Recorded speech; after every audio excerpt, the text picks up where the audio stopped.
Student, my name is Manish. आज मैं describe करने वाला हूँ, एक्सप्लेन करने वाला हूँ MP board new question bank solution कक्षा 12वीं विषय रसायन शास्त्र। आज मैं अध्याय 1 ठोस प्रावस्था से लेकर अध्याय 14 जैव अणु तक के पूरे क्वेश्चन को एक्सप्लेन करने वाला हूँ। इसके लिए मैं government excellence higher secondary school के उच्च शिक्षक अरविंद राय जी को क्रेडिट देता हूं। उन्होंने इस मटेरियल को रिप्रेजेंट किया है, बहुत ही अच्छे तरीके से रिप्रेजेंटेशन किया हुआ है।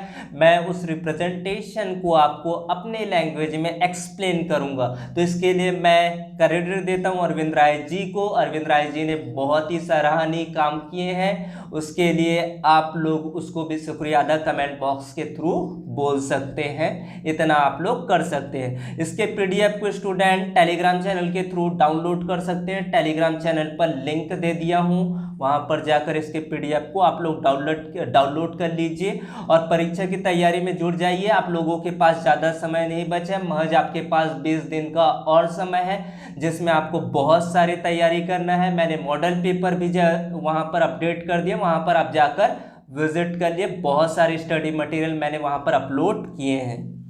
तो सबसे पहले देखते हैं ठोस प्रावस्था सॉलिड स्टेट। यहाँ पर पहले ऑब्जेक्टिव्स क्वेश्चन ही पूछे जाएंगे। तो सीजियम क्लोराइड में यदि सीजियम प्लस की जो कोऑर्डिनेट नंबर्स है 8 हो, तो जो क्लोराइड आयन का कोऑर्डिनेशन कितना होता है, तो यहाँ पर 8:8 में आपका कोऑर्डिनेशन नंबर्स होता है। तो इस तरह से यहाँ पर जो क्लोराइड आयन होंगे उनकी संख्या भी कितनी होगी, 8 होगा। सीजियम क्लोराइड का जो कोऑर्डिनेशन होता है वो 8:8 में होता है। षटकोणी हेक्सागोनल क्रिस्टल का आपका उदाहरण होता है ग्रेफाइट। ग्रेफाइट में जो सभी कार्बन्स होते हैं sp2 संकरित अवस्था में होते हैं। उसके बाद आपका मोम क्या होता है, तो मोम का होता है आपका नॉन पोलर मॉलिक्यूल क्रिस्टल होते हैं ऐसे क्रिस्टल जिनमें अवयवी कणों के रूप में उत्कृष्ट गैसों के जो परमाणु या अध्रुवी अणु रहते हैं, जो परस्पर दुर्बल वॉन्डर वॉल्स बल के द्वारा बंधे होते हैं, अध्रुवी आणविक क्रिस्टल कहलाते हैं। आपका एग्जाम्पल इसमें आप देख सकते हैं, अध्रुवी आणविक crystal non polar molecule crystals होते हैं आपका मोम। एक अंतःकेंद्रित घनी यूनिट सेल में परमाणुओं की संख्या होती है 1, 2, 3 और 4।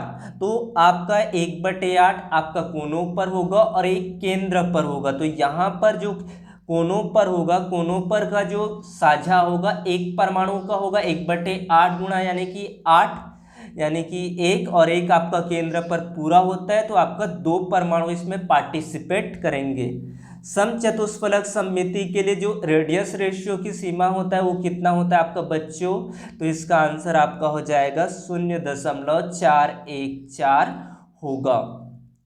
समचतुष्फलक सममिति के लिए आप याद रखेंगे इनका रेडियस रेशियो कितना होता है, इसमें एक्सप्लेन किया हुआ है, उस लाइन को आप पढ़ सकते हैं। एक ऋणायन के स्थान पर क्रिस्टल जालक में एक इलेक्ट्रॉन उपस्थित हो तो उसे कहते हैं एप केंद्र, एप सेंटर्ड कहते हैं। एक वाक्य में उत्तर दीजिए, प्रत्येक के लिए आपको 1 मार्क्स दिए जाएंगे। चतुष्फलक की रिक्ति का जो त्रिज्या अनुपात होता है वो कितना होता है, 0.225 होता है। तो इसमें भी आप याद रखेंगे समचतुष्फलक रिक्तिका का जो त्रिज्या अनुपात होता है वो कितना होता है, 0.225 होता है। उसके बाद अगला है धात्विक पदार्थों की विद्युत चालकता पर ताप का क्या इफेक्ट पड़ता है। तो ताप बढ़ाने पर इसकी चालकता क्या होती है, डिक्रीज होती है, और विद्युत अपघटनी चालकता बढ़ जाती है आपका। समन्वय संख्या यानी कि उप संयोजन संख्या यानी कि कोऑर्डिनेशन नंबर्स आपका क्या होता है, तो किसी आयनिक क्रिस्टल में जो कोई भी अवयवी यानी कि कॉन्स्टिट्यूएंट पार्टिकल्स होते हैं जिनमें निकटतम पड़ोसी कणों से घिरा होता है, उस संख्या को उसका कोऑर्डिनेट नंबर्स कहते हैं। यूनिट सेल क्या होता है, तो किसी क्रिस्टल जालक का वह छोटे से छोटा भाग जो क्रिस्टल जालक के प्रतिरूप को पूर्णतः प्रदर्शित करते हैं, इकाई कोशिका यूनिट सेल कहते हैं। स्वट की दोष होने पर क्रिस्टलों के घनत्व पर क्या प्रभाव पड़ता है? तो घनत्व क्या हो जाता है बच्चों? कम हो जाता है। इसका पूरा एक्सप्लेन आपको बताता हूँ। इस दोष के कारण एक धन आयन और एक ऋण आयन अपने स्थान पर प्रवेश नहीं कर पाता है। एक धन आयन एवं एक ऋण आयन की कमी हो जाती है और फलस्वरूप घनत्व क्या हो जाता है? कम हो जाता है। डोपिंग क्या होता है? तो पदार्थों में अशुद्धि मिलाने की जो क्रिया होती है अर्धचालकों में, वही आपका डोपिंग कहलाता है, डोप कहते हैं आपका। यूनिट 2 सॉल्यूशन वाले chapter. What is a mole fraction? Mole प्रभाज्य क्या होते हैं? किसी विलयन में विलेय या विलायक के मोलों की संख्या तथा विलयन में उपस्थित कुल मोलों की संख्या की जो रेशियो होता है उसको मोल फ्रैक्शन कहते हैं। आपका जो मोल प्रभाज्य होगा विलेय का होगा XB equal to NB, Na plus NB, और विलायक यानी कि सॉल्वेंट का होगा XA equal to Na upon Na plus NB आपका होगा। मोलरता, मोलारिटी को आपको डिफाइन करना है, नॉर्मेलिटी को आपको डिफाइन करना है। अणुसंख्या का आपका गुणधर्म क्या होता है? तो आप नॉर्मलता क्या होता है? एक लीटर विलयन में उपस्थित विलेय के ग्राम तुल्यांकों की संख्या नॉर्मेलिटी कहलाती है आपकी, याद रखेंगे इसको। और मोलरता 1 लीटर या 1000 ml विलयन में उपस्थित विलेय के मोलों की संख्या मोलारिटी कहलाती है। तो इसका एक डेफिनेशन आप लोग और याद कर लेंगे, मोलालिटी यानी कि मोललता किसे कहते हैं। अणुसंख्या गुणधर्म क्या होता है? आपका अर्ध पारगम्य झिल्ली क्या होती? तो वह झिल्ली जो अपने में से विलायक के अणुओं को आर पार जाने देती है किंतु विलेय के अणुओं को नहीं। अर्ध पारगम्य झिल्ली सेमी परमिबियल मेम्ब्रेन कहते हैं। आप याद रखेंगे इसके उदाहरण बहुत सारे, कॉपर फेनोसाइनाइड आपका कृत्रिम झिल्ली होता है, चर्म पात्र हो गया, फिश ब्लैडर हो गया, ये प्राकृतिक झिल्ली होता है आपका। पार्ट्स पर मिलियन और ppm, तो इसको आपको शॉर्ट में भी पूछ सकते हैं, ppm क्या है या पार्ट्स प्रति मिलियन क्या होता है? तो 1 मिलियन आपका होता है 10 लाख भाग विलयन में उपस्थित विलेय के मात्रा को पार्ट्स पर मिलियन या फिर पार्ट्स पर मिलियन ppm कहते हैं।